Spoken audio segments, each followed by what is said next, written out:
Top of the morning to you, mates. Still in England. I went to my grandmother's house yesterday and she gave me a bag of crunchies and flakes. If you have never had chocolate bars from England, these are deadly. I could eat 100 of these. Gonna be a lot of intermittent fasting when I get back to the US. Today we're gonna talk about how I missed, sort of, a week or two ago about card shows in decline. Stick around.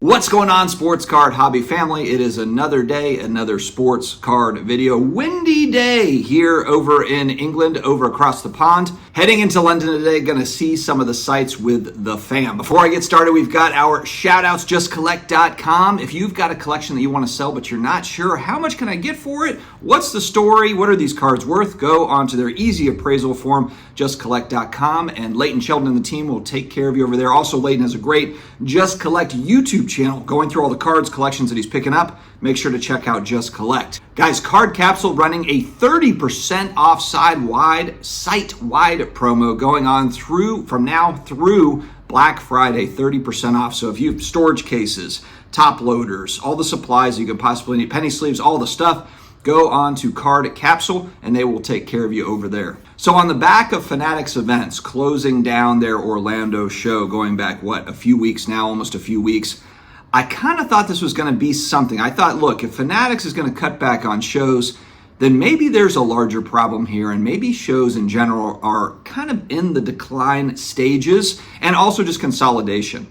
So the idea that you're going to be able to have Dallas, Orlando, all of these shows all happening in the same weekends, there's only so many, really, these big dealers out there, there's only so many of those, to go and pay and travel to exhibit and that sort of a thing.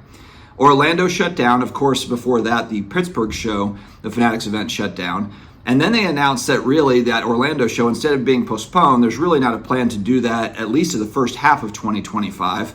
And so that's all in limbo. However, it looks like Fanatics event's still going and still hiring and doing things, showing that they're still going, but maybe just kind of revamping what they're going to do. So on the back of that, I was thinking, man, if the largest player in the space, Fanatics, they've done so much investment in the space here over the last few years, if they're pulling out of events, what does that say about card shows? Well, maybe it just means that there's already enough big shows, there's already enough competition in that space to where they're really going to be choosy with how they're going to try to compete. Because in the end, I know that they'll come out and publicly they'll say, hey, we're not necessarily competing with the National, we're not competing with Dallas, we're trying to add value, we're value add, onto these shows. Nah, they're still competing for eyeballs. They're still competing for dealers. If you're going to have a card show attached to your Fanatics event, then you are competing to get those dealers there. We saw that in New York where there was, talk of pressures for dealers to be there. Like, hey, it'd be a good idea if you go to that Fanatics Fest in New York, and a lot of dealers, they went and did it and spent a lot of money to go and do that Fanatics Fest in New York. But I was watching Sports Card Lessons Ken. He's kind of my go-to because he really sets up at tons of these Northeastern shows where he is in Connecticut.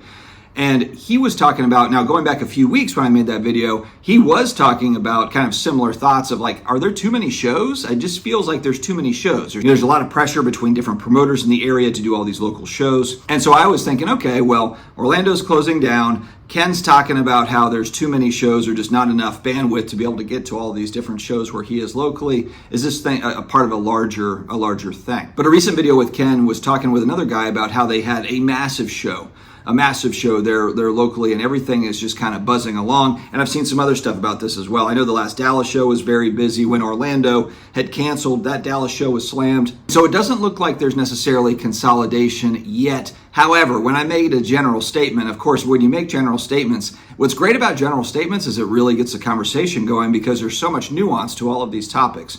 In certain parts of the country, there's probably shows that are struggling. In other parts of the country, or in particular shows that are well established, the Dallas show or the Midwest Monster or whatever, I'm just throwing out names now, but shows that have been established, have been going on for at least a few years and have popularity there, they might not be missing a beat. They might be staying slammed. I know we're heading into December, so December will probably slow down some just because it's the holidays. We have Thanksgiving coming up tomorrow. That happens every year, so that's not necessarily a gauge of the overall market. The thing I meant to mention as well is Culture Collision going back a couple of months, and that was in September, so that was in a busy part of the season, if you will, they were trying to sell, 60 or 70 tables that they couldn't sell that was made public. So again, that was kind of part of the whole thinking. But again, I think it goes back to each individual show is its own business.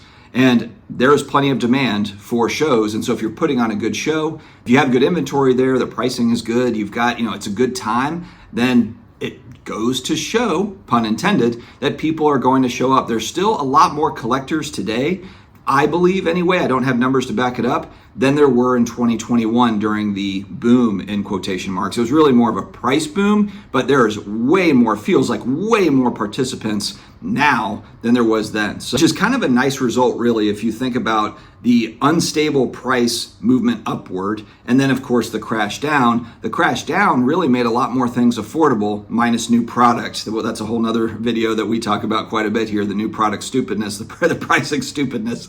Not the new product, but the singles market, man. The singles market is on fire. You see it with auction houses, you see it with eBay, you see it at card shows, you see it everywhere. The singles market is absolutely on fire. And even while I do think that a lot of the new product just doesn't make a whole lot of sense to buy and to open, they're still selling a ton of that too. At card shops, they're selling out of new product. PSA is grading more cards than they ever have before. There's no signs, there's not any signs that anything is slowing down in the hobby at all, in really any phase of it. Even if stuff feels overpriced, or even when there's stuff that doesn't make sense, right now it's just been absolute gangbusters and it has not stopped. What will 2025 look like? More of the same? Or are we on the back end of the mania? Because again, we're in uncharted territory here, where if you look at the last big boom for cards, the big boom that's similar to this one, it was 1987 to 1994. It was a 6-7 year span of time where it was gangbusters. It was very busy, very popular, very mainstream. And then, of course, you had lulls with the baseball strike in 1994. It did pick up again back late 90s, but not in the same fashion, not in the same extent that it was 87 to 94. Is this going to be a 6-7 year run? Is it 2018 to 2024? And then 2025, it falls off a cliff? No, I don't think that's what's going to happen. I think it's a whole different world. But still, that's always something in the back of my mind.